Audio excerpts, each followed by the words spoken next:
The HR Happy Hour Network is proudly supported by WorkHuman. We talk a lot on this show about where HR is headed. And one of the most exciting developments I've seen lately is what WorkHuman is doing with Future Leaders.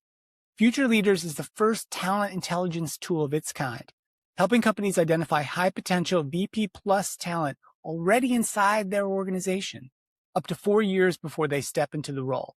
And it's not based on gut instinct or visibility. Using real-time recognition data and proprietary AI, it reveals who's already influencing and elevating the people around them. Future Leaders from WorkHuman is setting a new standard for internal talent development. And you can learn more at workhuman.com. Thanks for joining us. Welcome back to the Outwork in America show. My name is Steve Boese. I'm with Trish Steed. Trish, good morning. How are you? Good morning. I'm fantastic. How are you? I am well. I am extremely excited to welcome our guest today, Mr. Ben Brooks. Welcome, Ben. How are you? Glad to be here. A little tired from staying up late, not just to watch the Knicks win, but to troll social media and find all of the great memes and celebrations around the city. So, but I'm bringing my full energy. I'm an iced coffee in, and I'm excited to be here. Beautiful to see you. Yeah, Ben, I'm a Knicks fan, lifelong. We are recording this the morning after the Knicks' famous Game 4 win. So yeah, we're all excited about that. But Trish, you're especially excited because right before we welcomed Ben, you did a little search through HR Happy Hour Network show archives and uncovered a curious fact, which I'd love for you to share with our listeners and with our friend Ben here. And with Ben. So Ben has been on the show 8 times. This is his 9th triumphant reappearance on our show. So Ben. 9th. Can you believe that? Almost double digits. Yeah, I mean, Steve started it 17 years ago. And so, yeah, I think I've been on now. I was only 12 years old. But yes, I did. Yeah, exactly. Yes, we're very young. We're very young people. Yep, did it on AM radio. AM radio Little Scout project. Yeah, but you're the longest attending guest that we've ever had. So congratulations. Well, I want to keep that streak going. So thank you for telling me that. It's a delight to be here. We've got to go really big though for the next one because it's 10. I mean, that's. If you get to double I think maybe we do that in person. That's my proposal. Okay, that's right. We do that in person, and we make a big celebration out of it. But I will tell you, I met a lot of great people by being on this podcast. Yeah, and we had a new customer that started with us last year that listened to one of the episodes that was 5 years old. Beautiful. And reached out on LinkedIn and said, I love the episode. Trish and Steve are fabulous. What? We had a call, they talked to our sales team. They became a customer, and we're developing leaders across many states. And that's from the HR Happy Hour Network. Little Google search results, getting a little, good job on your SEO. Karen, shout out. So, yes. So, Ben, for folks, I don't know who this would be, but we do get new listeners all the time. It's been maybe about a year since you've been on. Maybe give us an update. You are the founder and CEO of Pilot. I'd love to hear what's happening with Pilot, of course. And then, of course, you've got your own podcast, which is phenomenal, and you're doing great things with too. We could talk about that some, but let's just get a little quick update from you and how are things in Ben's world? Yeah, well, everyone, I'm here in New York City. I live in Manhattan, and I'm a former senior vice president of HR in the corporate world, and that's where I met Trish and Steve through the HR Technology Conference and HR Evolution and other things. And I have been the founder and CEO of my own company, Pilot, and we provide leadership and management development services and culture consultancy to help organizations perform faster and achieve their strategy by aligning people in place to what they need to achieve in the market. We're 50 plus people. We operate all around the world. We just hit our 10-year last month of being a company. We're proud to be a diverse-owned company, and really proud of our work. And then in Pilot, we decided we needed to get value out to more people that weren't our customers, and so we created a podcast called The Lift. So theliftpod.com. It's on all the podcast platforms, but it's a show about modern leadership. And our focus is a weekly guest show featuring experts on everything from judgment to conflict to neurodiversity to what we can learn about entertaining kids to get adults' attention, and all sorts of being a lifelong learner, toxic bosses. We have a 2-part episode about how to fire people and how to do it ethically and thoughtfully. And that's coming up with an attorney and a psychologist. And so, but it's 35 minutes every Tuesday. Check it out. And it's about, unusual angles and unexpected sources of insight around modern leadership. I love that it's such a nice mix of just information that is something you can act on, And then also maybe some inspiration as well, right? Inspirational stories Yep. and things that are actually feel good. But I love the idea of having sort of those experts coming on to tell you Yep. how to terminate someone properly. That's a really Yeah. difficult thing in and of itself. So And we're I'm talking about kind of Trish, the middle lane, not the, someone punched someone at the office party or stole right. money, and Yeah. not the mass riff where we're doing that. Mhm. It's kind of that middle lane of we've outgrown someone, or they're just kind of underperformed, but they're not bad or toxic. And so how do you do that thoughtfully and ethically so you can resolve the kind of guilt and anxiety of the manager, Yeah. protect the brand of the company, but also support a human being in their economic security and safety, and helping them in psychologically cleanly so they can bounce into a place they can be more successful. So it was one of the, it's surprisingly, I told my producer when we first started, I want to do an episode on firing. They're like, what? Like Mhm. leadership and Wow. firing? Those seem like it's like, no, part of being a leader is like a sports team. This is not a family. You swap out players because your Right. goal is to win. But you can do that thoughtfully. So we've got we've got people meditating now. We have a Vedic meditation episode, and I'm a daily meditator for 15 years. And so I now have a bunch of people who've started meditating as a result. So in this crazy world, it's a good way to get your eyes off the screen and get your thoughts out of your head. So Yeah. Well, it's exciting to have a podcast. I think Steve would agree. It's you not only meet really interesting people, but you learn different techniques or things you can do for your own health or for your family's health. So, yeah, it's such a good way to learn and to do it in a community of people that you're Mhm. drawing together. So, congratulations on the lift. thank you. And we'll have you two on as guests very soon. All right. Awesome. I love it. Ben, there are so many things happening in the world of work right now, in the world of Just a few. leadership. It's I don't even know where to begin. We were chatting pre-show about all the challenges that are kind of inherent in this environment right now, and all the pressures that both organizations, leadership, managers, and individuals are under. Right? I mean, uh, we're swimming in a morass of change, of challenge, of uncertainty. I mean, you're working with a lot of organizations, a lot of leaders. How are things in the last year or so? And what are some of the, big issues that are coming in that you're trying to help organizations navigate through and help leaders navigate through right now? Yeah, there is a lot of change. I think the economy generally is in much better shape objectively than people feel, Mm. and that was, I think, a part of even Biden's loss and other things. Is there's a sentiment that's distinct from the reality. Now, affordability is certainly an issue, but Yeah. generally across the board, economic indicators are fairly solid despite what a mess it is. But the narrative in the news and AI and workforce and joblessness and the unbundling of global trade and all sorts of different things, government interference in the market and regulation and punishment and things, I think has people pretty rattled more about what could happen than what is happening, Mm. Yeah. which is how our brains work. We always are thinking Yeah. about the threat that's in front of us. That's how we stay alive. So I think there is a great deal of overwhelm and chaos around the possibilities and potentials.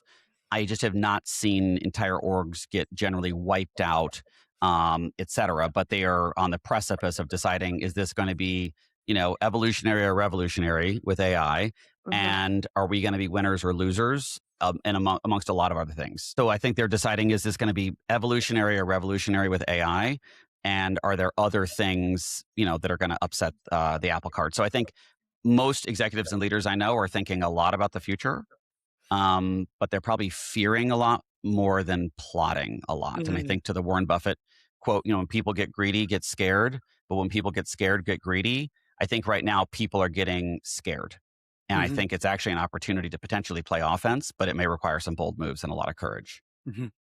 And when you're saying people are getting scared, are you thinking of like the leadership that's getting scared, or is this all the way throughout an organization where now the employees are so, just having lack of focus because there's too many things going on? Is that filtering I all the think way down? I think societally fear and anxiety are heightened in general as we Mhm. have, we're at war. People are worried about communicable diseases, Ebola, or spread of measles, or these other things, and can people get health care and public safety? And I mean, affordability. I think there's a heightened consumer sense of just anxiety and threat in general. The world feels like a more dangerous place, in part because we have better real-time information. Before, 40 years ago, before the HR Happy Hour podcast network, we didn't always know what was going on. So I think that is a part of it. But I do think, um, markets, investors, they like predictability, they like stability.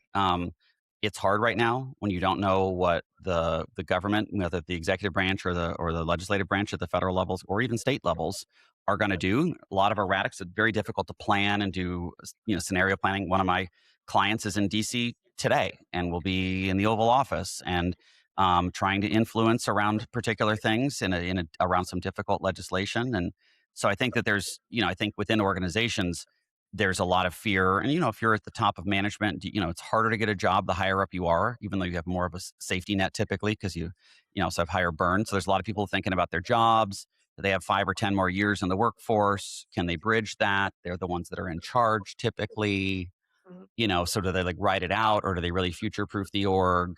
There's a lot of people, just worried about a lot of different things. And so I think that there's definitely a lot of fear, but also that often, has us do the things that actually manifest the outcome we don't want is when we're so fearful. It's like if someone's really worried about losing their job, they'll often do behaviors like they won't speak up or they won't ask for anything or they won't whatever. And all of a sudden they seem like they're not performing. Yeah. Because they're not wanting the tallest poppy get their head chopped off. They want to stay down. But in fact, they should be asking for more and driving more, et cetera. So I think sometimes we have these things where we are trying to avoid an outcome and the behaviors actually, increase our odds of having the outcome we don't want. Yeah, that's really interesting because I think as you're talking about whether someone's going to future proof or whether they're going to just keep their heads down, I think you're right. I think a lot of times when you get overwhelmed with all of these inputs, you freeze. Many Yep. people freeze, right? Yeah. Also, just when you're saying that about leaders who might be even like us, you've got potentially 10 more years of work, maybe a little more, but, is that the time you really want to rock the boat? Or do you really do just maybe want to coast a little bit, right? So Sure. it's interesting. It's always been interesting to me how to watch people who are nearing retirement. They are the leaders typically, and Yep. they can make or break a company with their own personal bias that they're bringing into that role, right? How are you advising managers then or other leaders on what capabilities they need to focus in on so that they don't wind up completely heads down and getting maybe blindsided and being let go, or the opposite, that they're just coasting? What kind of things should they be thinking about and focusing on instead? Yeah, I think there's kind of two places to dig. And one, the Sandler sales model talks about level 1, 2, and 3 discovery. And level 1's the basics you find on LinkedIn about size of the company and where they're headquartered, what they do. Level 2 is more specifics, their goals, their needs, their strategy, their risks. And level 3 is the individual that you're selling to, like the executive. And so I think going in the level 2 thing, it's like, getting the organization aligned on what are the threats and what are the goals, because most organizations actually don't have a good strategy. The goals are not that clear. Right. If you really look under it, it's vague. AI is making it even sloppier. There's often a lot of stuff where it's just so high level that no one's aligned, but we could all say this is okay. So I think there's I love Steve, that. I'll interrupt you for one second. Yeah, Ben. go ahead. When you talk about that high level thing, I always think about it's Roger Martin. It's a Roger Martin thing from Canada. But he said if the opposite of your strategy, it makes just no sense. It's so obvious. Then your strategy doesn't mean anything. So if your Amen. strategy is we want to be the most trustworthy supplier of widgets, in the market. Well, the opposite of that would be, we'll be the least trustworthy supplier of widgets, which obviously makes no sense. Totally. And by the way, who wouldn't want to be that in your industry? Professional services. We want to be a trusted client partner. Well, if you're an investment bank, do you think every other investment bank doesn't want that too? Right. Because strategy is about where to play and how to win. Yeah. And so, I got a lot of issues with Elon Musk, but one thing we agree on is the ultimate bullshit detector is getting into the details. And so part of strategy is making tough choices, but part of the restraining force to making strategy specific and explicit is some people inside the organization are going to lose. You're going to have someone that wants to move into the Latin American market. And you're going to say, actually, we're not going to do that. Instead, we're going to double down on North America. Or you're going to have someone that wants to, go all in AI. And someone says, no, we want to be a late adopter. Or we want to acquire companies rather than build our own capability. So I think that there's a lot of conflict and alignment. So I think what I'm advising leaders is to get clear about, what game you're playing and how you're trying to win, because alignment and line of sight, contribution and clarity is more important than ever. Everyone's talking about being more performance-driven org, but it's like, well, how do we assess performance? Because it's not time in front of a computer, right? That's input. Performance is typically output. But on the level 3 part for the individual, I think it's getting them to consider what do they need to do in their role at the organization, and also what do they need to do to take care of themselves. And unfortunately, we often start with the latter. But if you're paid to be a professional in a member role, and your role has goals and has a context, and the roles have responsibility, you have authorization and accountability, and this is how systems work. And so a lot of it is getting them back to say, well, all right, what is your role? What are you responsible for? What are you authorized to do versus not? And how are you held accountable? And what are your goals? And if they're implicit, let's make them explicit so we can see if we're aligned. And it's really about clarity and fundamentals that, gets us back to it. But it's the harder work because you can't just kick it off and bullshit, et cetera.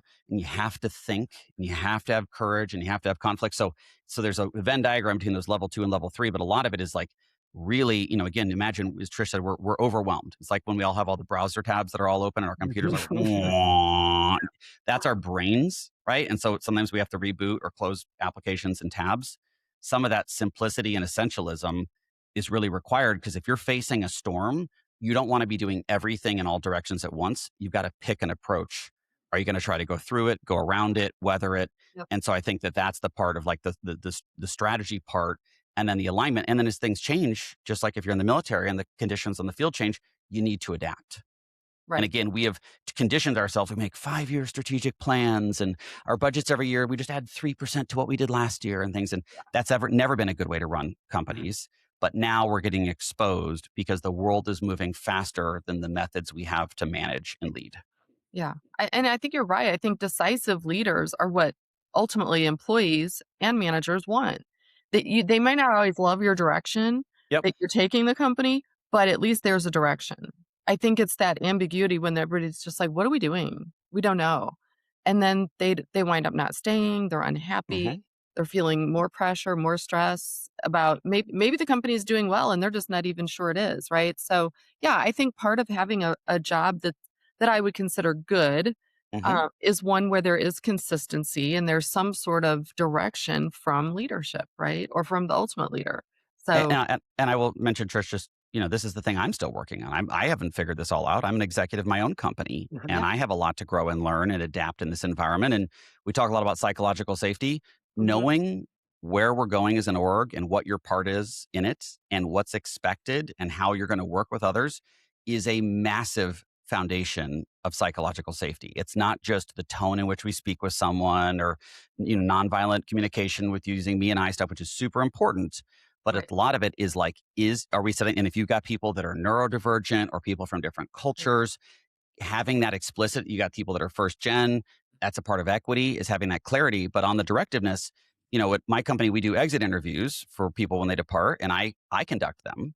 We do them, 3 weeks after they depart. Highly recommend this method. Standard set of questions. We've got a great set of questions. You can, I probably should just put them up on LinkedIn. So ping me on LinkedIn if you want the questions, but we pay people for their time. okay. I recently got some feedback that aligned with feedback I got from a coach and advisor I had, some engagement survey data we had. It all sort of triangulated, but for some reason it really clicked that I needed to be more directive. And I thought, gosh, I think I'm pretty clear. And so I dug into more of that. And they're like, no, you're often clear, but you kind of want to like bring people along and have these things. And sometimes, Ben, what you want. Yeah. And you just need to say it because we want to do it and we trust you, right? You're a smart guy. You own the company. You've gotten us this far. And you're open to feedback and challenge, but like, if you know what you want, just say it. And so that was the exit interview back. I said, Ben, you're a little too lenient. You've got to be a lot more directive, and you got to spend time with higher quality audiences. And those are the 3 pieces of feedback I got. And it was, again, a gift from someone. It shows the relationships we have on transition that they feel comfortable and safe to tell me that. And I take it on, and I'm sharing this with you all, that this is developmental work for me. So I'm working, Trish, right now in my own sense to work through sometimes conflict avoidance that I can have, or anxiety that I certainly have anxiety disorder, and I get treatment for all that. And so I'm having to navigate some of that because in this environment, the sort of, let me just bring everyone along when we're often already aligned, we just need to make the call. And what I'm noticing from my teams is they're loving it. Right. Now we should ask them to make sure that's the full picture. But in general, they're saying, wow, it's so great to have a decision. I'm clear on this, including I don't want to make the decision. You make it. Use your best judgment. Here's what we're optimizing for. So the speed of our company's performance in the last 6 months, our strategic goal at Pilot every year, we have a strategic theme. This year is one word: faster. And the gating factor of that, one of them has been my lack of being super decisive and directive. And so I'm looking at removing that as a restraining force. There's a bunch of other things we've done, but we just did a whole assessment as a company, and we're moving significantly faster because the market's moving faster. Our customers are moving faster. And so it's less about which product or service or our org structure. It's the entire machine needs to move without losing our brand, without losing our quality, without losing our integrity and our, accuracy. So that's just, to let everyone in that if you're feeling like, gosh, this is the thing I'm struggling with, know that I am too. Yeah. I'm so glad you share that story, because I think that's what happens when you wind up in the leadership level at any organization, regardless of size. You feel a little bit like an island, and you don't, or you think all other leaders must know how to do this. Every other CEO must already have this down. And I appreciate the fact that you're sharing that vulnerability, because I think that's the only way that other leaders can learn. It's from hearing each other talk about this, or from working with a company. I know that's why you started Pilot, right? So that you actually be helping leaders grow instead of being either head in the sand or just being defensive, right? Yeah. So it says a lot that someone would come back after the fact and give you that, as you said, a gift of feedback, right? And I think it's also a good lesson for whether it's a leader in an organization or a founder or CEO of an organization, whoever it is, right? There's a trap you can fall into. And I'll say this, I don't know this for sure. I feel like it's more of a guys do this more, but that you feel like you've arrived at a certain position or a certain level and achieved a lot in your career. And therefore you've got it all figured out. And therefore, you don't really need feedback in that fashion, nor do you need to really act on it if you do get such feedback. So I think it's important as well to remind ourselves that we can all learn from feedback from others, from our teams, from our peers, from our friends. The idea that, hey, I've got this all figured out in a super turbulent time. I always laugh. We're analysts, right, Ben, and we do analyst work, and often we'll get a new, company XYZ's released this new thing, right, or a new software or a new whatever, right, and then within 5 minutes we'll see people concluding and determining what this means, like at a macro level, and figured it all out. And I always think to myself, this is a thing you'd never have heard of, until 30 seconds ago, and you've already concluded what it actually means. That's not possible, right? Have a little bit of humility, have a little bit of reflection, have a little of thoughtfulness. And so I appreciate you kind of sharing that, Ben, because I think it's a great lesson for all of us, especially those, like Trish said, are a little bit further on in our careers and maybe think we've got it all figured out, because we don't. And a shout out to just being transparent about the analyst thing, because there's a lot of people that have a quick take because they're paid by a company to do that, and there's a lot their of job, sure. And there's certainly some of the biggest names in the industry have an integrity problem around that and don't disclose any of it. And I won't say any names here, but I think it's being transparent. Look, I mean, Steve, you're pointing to something that's proven in research. Even workforce development programs that are focused on getting people into the workforce or getting them up in economic strata. One of the biggest failure modes is they get people the job and then people don't keep the job because they think that the goal was just to get it. But then they didn't realize they needed to succeed in it. Yeah. Right. And that's at the bottom rung of the hierarchy. But to your point, at the top rung, there's research we've been looking at that conflict is the least common the higher up the hierarchy. And part of that is, how do you stay in an org? You're likable. Yeah. Right. You're too much of a pain in the ass. You're not going to be there. Right. But but at the top of the org is where you need to have the most conflict. That's around the strategy and the priorities and the standards. And I think that we recently at Pilot, our customers asked us, they said, hey, do you do 360s and can you interview people? And we said, well, we don't do that. And, we have different methods. We finally built a 360 product called Feedback Sprints. And the research that we had was like, yes, we need to go help people get feedback. And there's better ways to do that. And in particular, we don't interview people on their behalf. We actually have the employee interview their own manager and then key the data into the system so we see it and the manager. It's like, and it's a whole, it flips the script. But the thing that when we were starting to deploy it and then to build the kind of index card size development plan, the thing that was missing, Steve, is what you said, which is feedback readiness. And so we actually started up front before we gave people feedback. We had to sort of give them, the meat tenderizer or the stool softener or whatever sort of analogy you want to use of saying, this probably is not going to make you feel great. This might remind you of your mother.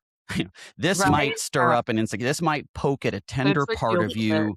Yeah. And so it really is the Surgeon General's warning on the outside of the package that really has people, rather than, just shoving feedback at them or an overwhelming amount of feedback, it's like, what is this about? And what is going to get kicked up in you that's going to have you resist or fight or feel bad or be submissive about it? Yeah. And so, and of course, we structure it in a way where you get less of the bias thing where I say to a woman, I don't like her style or something, all the crap that comes in. So we try to sort through a lot of that as well. So through better structured quantitative measures. But the number one impediment is what you're saying, Steve, is the resistance to even consider or show that maybe you don't have it all figured out. And yet that's the thing that we like in everybody. When we do that, when I do that, you're going to like me more. But if I show up as this like perfection shielded thing, then we resist those people. Yeah. Mm-hmm. Well, I feel like I can't put my finger on when that changed, because I think when I came into the workforce, which was similar in timing to both of you, working at a large professional services firm, it was like, if I think back, who did I really learn from? It was actually some of those partners that were older and really gruff, and they were cussing at me they didn't hold back. They didn't hold back. They were authentically them. And then we've over the years asked them to soften, which is fine and needed in many cases, right? I'm not advocating that you should go in and cuss out your employees, but I do feel like that's where we've missed something. So I like that what you're describing and the way you're getting it and kind of flipping the script, that makes sense to me, because we do need a little bit of that. People calling us out on the BS when we have it, right? Like, and we don't do that either. It's sort of, you go and have a conversation with someone else about it. Like, I might be like, oh, Steve, Ben is really not, he is not doing well. I don't like him. I don't like his, whatever, instead of being direct. So yeah, I think that what you're doing is needed for many reasons, but that's a real main reason for me, because I think we've lost some of that over the years of just, I don't know, talking behind people's backs and not to their faces about and saying things more directly so that you can actually move faster and more efficiently, right? And it provokes a lot of, it goes, Steve, go ahead. Yeah, just I'd love for you to maybe talk a little bit about then helping leaders just create a climate where people don't want to just stick their head in the sand or don't want to keep their head down. The risk aversion, right? Which we know in a fast moving kind of climate that we're in now with technology coming fast and furious, et cetera, organizations probably won't benefit from paralysis right now. They're probably going to have to move. But at the same time, you said you get ahead by being likable, right? Yep. What about, just environmentally or culturally to help with making organizations more safe to share that kind of feedback and share your opinions a little bit more openly? Yeah, Mark Andreessen, who's a venture capitalist who's somewhat problematic, wrote a book, The Hard Thing About Hard Things. And he said that most corporations hire for lack of weaknesses rather than strengths. Right? Serviceable is the word you'll hear something. Oh, they're serviceable CFO, right? Wow. And so we've, Trish, I think to your point, we have optimized for the nothing's wrong with them, but not for their stellar or excellent at these things. And it may come with some trade-offs, like they're disorganized, but boy, can they bring in that revenue. Or they're exacting and rigorous and stubborn, but they keep us out of the regulatory penalty box or whatever it might be. So I think part of it is, our organizations willing to truly prioritize rather than get average across the board. They get exceptional around the things that matter. But I think, Steve, on the culture part, most organizations have never really aligned on ways of working. And I mean above the level of process, right? I think increasingly with the way the world is going and AI being only one example, the siloed approach is not working. Or even if you have a cross-functional project or team or whatever matrix organization, even that needs to keep changing, right? Because of you merge, you offer new products, you do these different things. And so, part of the cultural source code that often doesn't get built, and this is the thing that we help companies do, is define what we call a culture deck, which is, how you work and what's expected, is not at the level of role, right? We think so vertically, like the silo and the priorities and the role and all these things, But it's, if Trish and Steve and Ben all work in the org and we're in different departments, maybe we're at different levels, is there an agreement about how we come together? Which, by the way, fosters inclusion. You can have different beliefs, but we're going to have shared behaviors, right? And so if that is a way of working that says, to Trish, it's like, we're going to work it out together, that if I have a thing with you, I'm going to go to you. And if I go to you about someone else, you're going to say, hey, you're going to the wrong person. You need to go talk to Steve. Like, that would be a way of working. Or there could be this idea of like, make the customer the hero, or we have a whole set of 50 operating principles that we help customers roll out select ones. But that ends up being, we find, a very enduring way to kind of bind culture, because culture isn't just the catering you have in the office or whatever else, but it's ultimately when people say at the dinner table or on FaceTime, how was work today? It's what is that experience? And if there is an agreement around certain things, even if it's ways to have meetings, and again, not at a super rigid way, but a certain way to, how, you need to escalate things. You need to call certain things out, or how you need to, like, how we're going to treat a customer. At Pilot, we have a very rigorous standard, whether you're in sales, you're in account management, you're in service delivery, you're in finance and invoicing, you're in administration, you're in IT security. Everyone treats our customer in the same standards, even though they have very different roles and backgrounds. And so I think that's the part around culture that allows people to work a lot more cross-functionally, but also customers hate it when they work with a big company in particular. And they're like, oh, well, that's this department or that, like that. They're like, look, it's just one Ernst & Young, it's one IBM, it's one JP Morgan. That's what's on the invoice. So I don't want to hear about it's this division, that part. But most organizations have just optimized very locally rather than at a sort of global level. And also HR has gotten in the way sometimes by making it too complicated. A lot of people that were in learning town got PhDs, and so they were paid for complexity. Whereas what the market needs is actually simplicity and standardization. Yeah, those are all such great points. I think also, just to add, I think it's how people feel seen and heard. And I mean, you mentioned inclusion, so that kind of leads us maybe a little bit down that DE&I path, right? We've seen companies kind of move in and out of that, but I think that when you're making sure that your people feel really seen, really heard, and part of something bigger than themselves, I see it a lot in healthcare. When I've worked in healthcare, there was a lot of that sort of alignment, right? So Yep. that it was all about that patient outcome. And I guess, if you're in a company where you're making widgets, maybe that's a little harder to put your mind around the culture that way, but you really need to figure that out, because when your employees and your managers and everyone's feeling like truly part of a process that's working for that end result, you don't want to leave. You know, Totally. you, And Trish, I remember, your story interviewing it. I've told it 100 times at St. Louis Children's, Mhm. and seeing, the janitor at the loading dock and like, what are you doing? And I'm like, helping to heal children. And Yes. that mission alignment, granted, it's a lofty mission. It's a great, that's, but I think if there is a way that you are proud about how you engage with others, right? How you're supported, there's a clarity.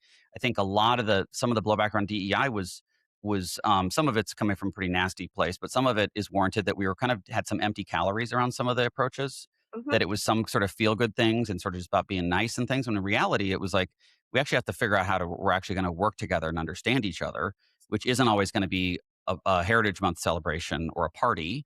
Although it's important. I'm LGBTQ. it's Pride Month, we want to celebrate these things, but a lot of it is like part of the inclusion and the equity is, have we defined the unwritten rules of work so we have a level playing field and an efficient internal labor market? For everyone talks about people are often very anti-D as well. It's got to be a meritocracy. Well, that assumes an efficient market and clear standards. And a meritocracy is great. I love meritocracies, but have you specified that, or is that only for the people whose dad is a managing director at the firm, or third generation people that went to Deerfield Academy and Phillips Exeter, and then they went to an Ivy and all these things? And nothing wrong with that path of those people, and those are great institutions. But Right.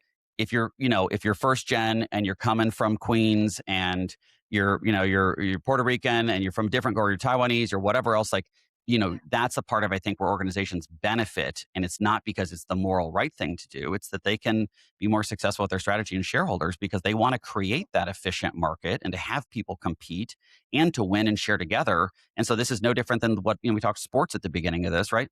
They have to think about a lot of these things as well. And that's the difference, from the players, right? And last night, Brandon Brunson, was from the Knicks, was interviewed, and he took a huge pay cut, right, to help them level out their salary cap and build the team out. right? And the first thing he talked about last night on his interview after the game in the press room was that he had a kid from Make-A-Wish Foundation that he had recently, they asked him to make a video, and instead he FaceTimed him, recently, and they had a really nice connection. And he had just learned that day that the kid had passed, and he wanted to honor the family. And he brought his fans in, right? He brought a fan that, child that deceased from a disease. And that's like, so that's also a part of it, is that it's not just about scoring personal records and certain stats or things like that. It's also like bringing in your fans, your customers, your advocates, your community stakeholders, et cetera. And again, I think that, ultimately management is the achievement of results through others. That is the form of leverage and in industrial labor relations and all these things. And so that is about bringing people together, and not just in a feel good rah-rah, but in a sense of alignment. We have to do that in the military. We have to do that with public health when we have pandemics. We have to, we have to rally the troops, we often say. We have to be a field marshal out if we're a soccer coach or a baseball coach, these sort of things. So a lot of these behaviors we do in a lot of other areas. We don't always bring them into a traditional corporate workforce. Yeah. Such a good example. I think we just want to feel part of something bigger than ourselves as people. Yes. DE&I is for everyone. Everyone is included in that. It's not exclusive, right? So everyone benefits. And I think that's what everyone wants. We just need it less check the box, right? Checklist sort of things, and things that are going to divide us, as opposed to, no one. I think back to when you're a little kid. If you're the little kid that doesn't get picked on the kick to play kickball or dodgeball or whatever, right? Like, no one wants to be that kid. And that's how we wind up treating each other as adults. We exclude people for a ton of reasons, and it's interesting, Trish, because I brought Tom Rath onto my podcast, who wrote StrengthsFinders 2.0, and his grandfather was the original Gallup CEO and company owner. And the reason I brought him on is I wanted him to talk about his book called Vital Friends. And they did a empirical study of 14 million Americans around friendship. And they found the number one hedge against losing employees in terms of attrition was having a best friend at work. And so it became, this was an insight maybe 15 years ago. And it became this insight, right? And he's got a bunch of books he's sold. He got on the show, and Tom has an incredible story. He was diagnosed with cancer in his teens, told he wouldn't live past 37. He's now 52, got healthy kids. He's an incredible, gentle, kind-hearted human. But, he said, I'm so glad you're asking about this, because that was the lowest selling book I've ever written. What? And I get the least press on it.